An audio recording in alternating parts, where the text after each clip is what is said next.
The Asian swing brought us a pretty eventful morning with Arthur Fils capping off one of the most epic title runs of the decade. Jannik Sinner and Carlos Alcaraz setting up a mouthwatering championship in China before Coco Gauff and Naomi Osaka took the court for their highly anticipated round of 16 match. Although Gauff-Osaka had an ending that very few people would have expected, I'll tell you what caused Naomi to call it quits early. Hey, my name is Christian Bassnight and welcome to Christian's Court, where I cover tennis from all angles. If you haven't yet already, make sure you subscribe and click the notification bell so you're notified whenever I post more Asian swing content.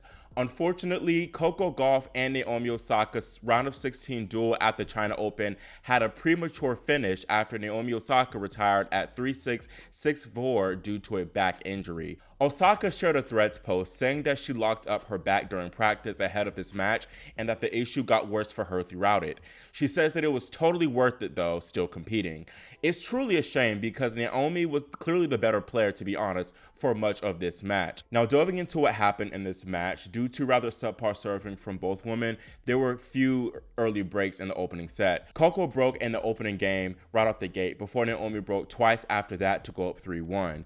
Gauff then broke back, and at the 3-2 changeover, Naomi had a brief visit with the physio and she looked in discomfort. Coco then held out love for 3-all, and I thought that at this point Naomi would soon after pull the plug. But she surprised me though when she wrote off 3 consecutive games to take that opening set 6-3. Now, to be honest, Coco really could have won this second set 6-1, but the real reason why she didn't was just due to mental, I feel. Coco broke first and she went up 2-love, and she had 3 game points to consolidate that break for a 3-love advantage, but she fumbled all 3 of those game point opportunities to let Naomi back in, and all of those were due to error. The following game 1-2, Coco had 2 breakback points, but she was unable to convert, and this was partly due to Naomi being solid, but still Gauff could have taken definitely some of those opportunities. The issue with Coco is that she tends to play her best tennis whenever she is down or when things are kind of tight, but when she has an opportunity to kind of really run away with the set or get a good advantage, her tennis becomes definitely pretty shaky. Gauff also tried to be, for sure, more aggressive in this match with Naomi, and it was probably her wanting to prevent Osaka from overpowering her, but she honestly was just forcing the issue a bit too much and just overhitting, especially on that forehand wing. Naomi, meanwhile, played well within herself, and surprisingly, she outlasted Gauff and a lot of those extended baseline rallies, which was not the case for much of 2024. So that once again goes to show the quick impact of working with her new coach, Patrick Mouratoglou. I also liked how Naomi was very smart with her serving. She served a lot to the Coco forehand, especially on that deuce side, serving the slice wide serve to either draw the error or the weaker reply so that she could then go with a 1-2 punch with the backhand. Naomi's returning was also very solid in this match, as it has been throughout this entire tournament. She neutralized Coco's serve pretty well, and she made Gauff play a lot. And I thought that the serve overall, it was very up and down from Coco, but kind of shaky overall. There were games where she just breezed through and kind of serve botted low key, and then other games where she just struggled to land first serves in and was constantly under pressure. Her 3-all service game in the second set was more like the latter, where she was more shaky as she hit 2 double faults and 2 unforced errors to concede the break, allowing Naomi to take a 6-3, 4-3 lead. I did not think this was the end though, because I had a feeling that Coco would fight back and break back like she often does, and that's exactly what happened, but with the help of Naomi, who had 3 errant forehand misses and a double fault. Coco then held pretty comfortably for a 5-4 advantage, and that's when I noticed that something was seriously wrong with Naomi. She walked over to her team after it was time to go play that 10th game of the set, and she talked with them for a little bit, and she seemed concerned, and it took her a minute in between points to kind of get herself together, and she looked in a lot of discomfort whenever she was serving too. And the serve also, I noticed, lost a lot of its potency, and she just looked in pain. After Gauff broke Naomi's serve at 15 for the set, Osaka eventually called it quits. It was disappointing that we did not get a proper finish, but we did get this nice moment between Naomi and Coco where Gauff carried the Japanese women's racket backs off the court. This was such a nice gesture, and it was kind of reminiscent of the 2019 US Open where they had that nice moment too. Now, I wonder if Gauff's racket sponsor, Head, will feel some type of way about her with a Jannik's bag. I know, very off topic, but that's just how my mind works. Anyways, all those back-to-back matches here in Beijing, I feel definitely caught up with Naomi. She is not used to playing this much tennis consecutively, as much of 2024 she just lost early. We also can't forget that Naomi is pretty injury prone. She's dealt with a host of injuries even when she was winning slams, so really this should not come as a surprise. It's just once again very disappointing because it's like always with Naomi, one step forward, two steps back. Like, she nearly beat Iga at Roland Garros. It would have been a great moment for her, but she just could not get over the hump. Then at the US Open, she came close to forcing a decider against Karolina Muchova after she beat Ostapenko in the opening round. And then here, she played 3 excellent matches, really 4 excellent matches if you include this one with Coco. But unfortunately, her body kind of betrayed her and she was unable to kind of finish and perhaps ultimately get the win. The stats also show that she was the better player. She had a better winner to unforced errors ratio, and she served better and honestly returned better as well. I do not think that we will see her play in Wuhan next week. She'd have to go through qualifying there. I think Tokyo is where we'll see her next, as that's in a couple of weeks, and I think that she'll have enough time to recover.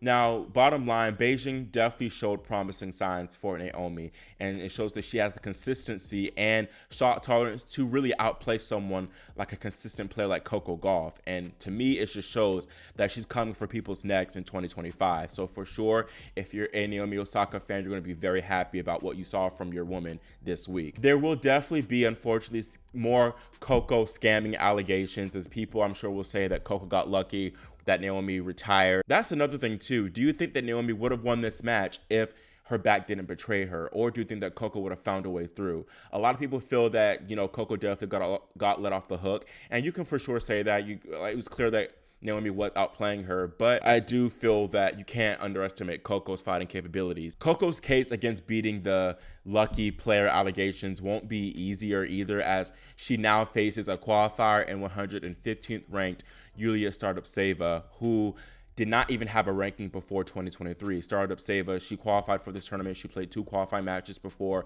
entering the main draw, where she recently just beat Anakonskaya, the 10th seed, 7-5, 6-love. She got a lot of momentum from her quarterfinal showing, clearly from Monteseer in Tunisia, losing to the eventual champion, Soane Kartal.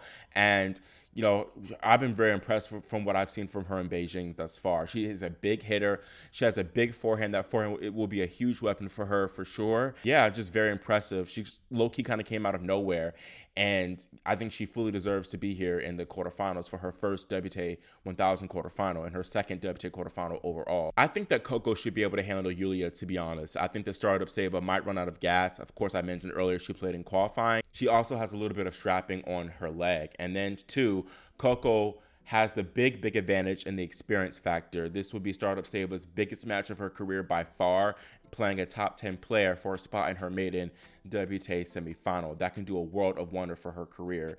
I think it's a great opportunity for Coco to make the final here in Beijing. She will be the favorite on paper to do so, as she's the highest ranked woman remaining in the bottom half. I think she needs to play better than she did against Naomi if she wants a shot at going perhaps all the way and winning this title. Auntie Shuai Zhang could honestly stop Coco if they play in the semifinal. Zhang continues her unbelievable run in Beijing with a 6-4, 6-2 win over Guadalajara champion Magdalena Freck.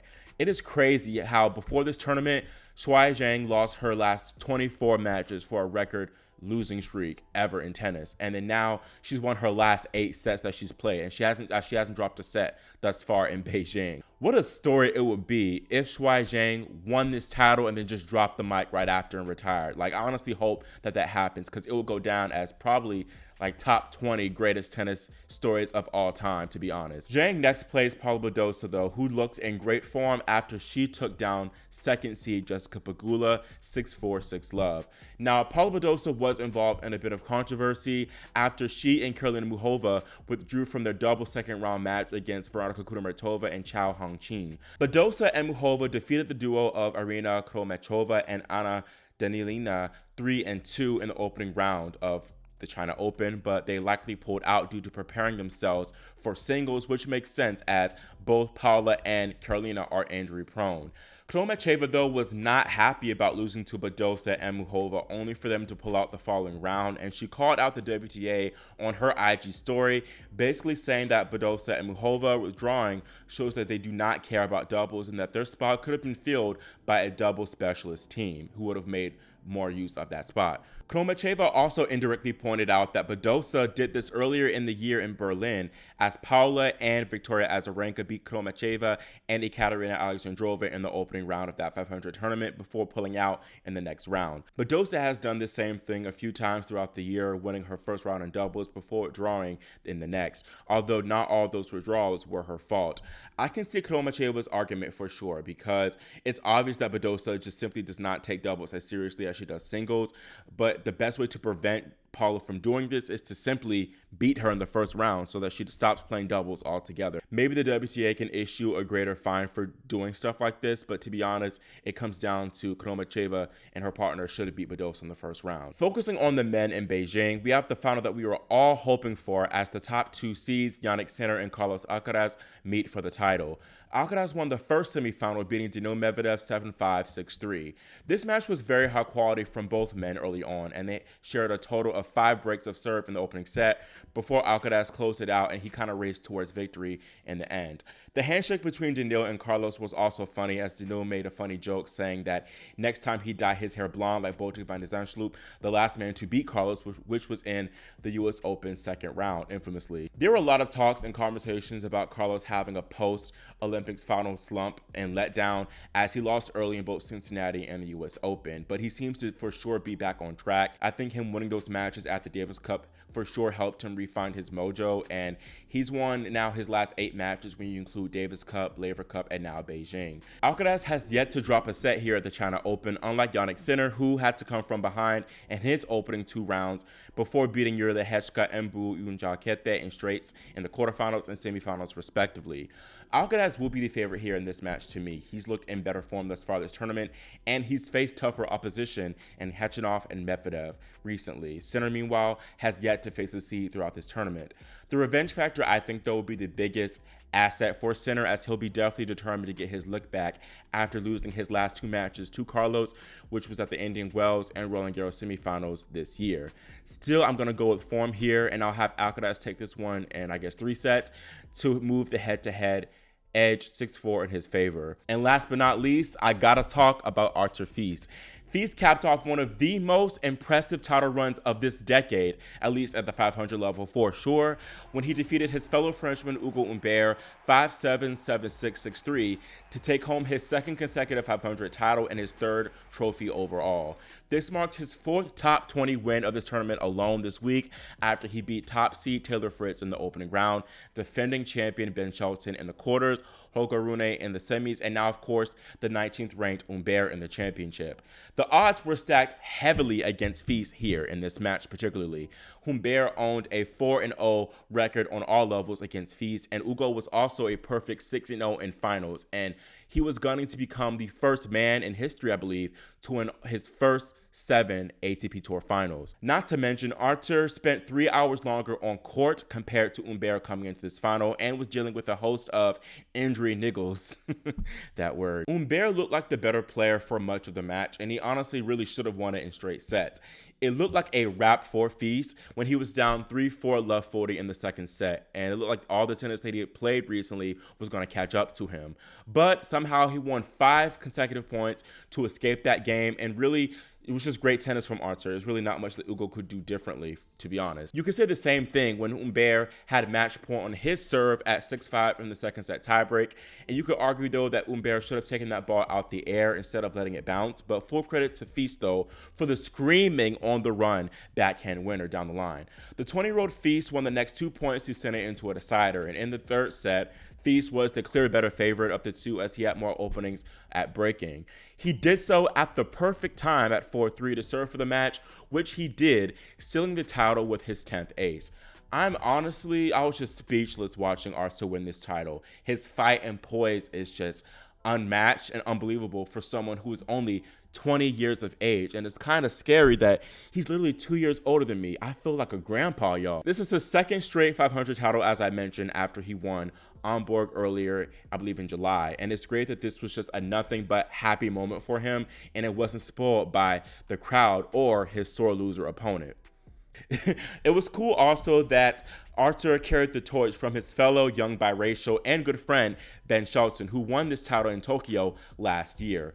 Fils beat Shelton in the quarterfinals, of course, who was the defending champion, and then went all the way to the title. Maybe Gabriel Diallo will carry on the tradition next year. You know, shout out to you, Gabriel Diallo. Shelton and Fils, by the way, could also play in the third round of Shanghai next week as well. Although I do find it hard to believe that Fils will have the legs to beat Shelton again if they do face off, but as he proved this week, never doubt Arthur Fils. That is all for this Asian Swing update video, and I want to hear your thoughts on the Coco Naomi match, at least before the retirement. Do you think that Naomi would have won if her back didn't betray her? Also, feel free to drop your predictions for the Sinner Alcaraz final in the comments too. Again, make sure you subscribe and click the notification bell so you are notified whenever I do drop my Alcaraz Sinner post-match thoughts. Thank you so much for watching and for your support, and I'll see y'all next time here on Christian's Court.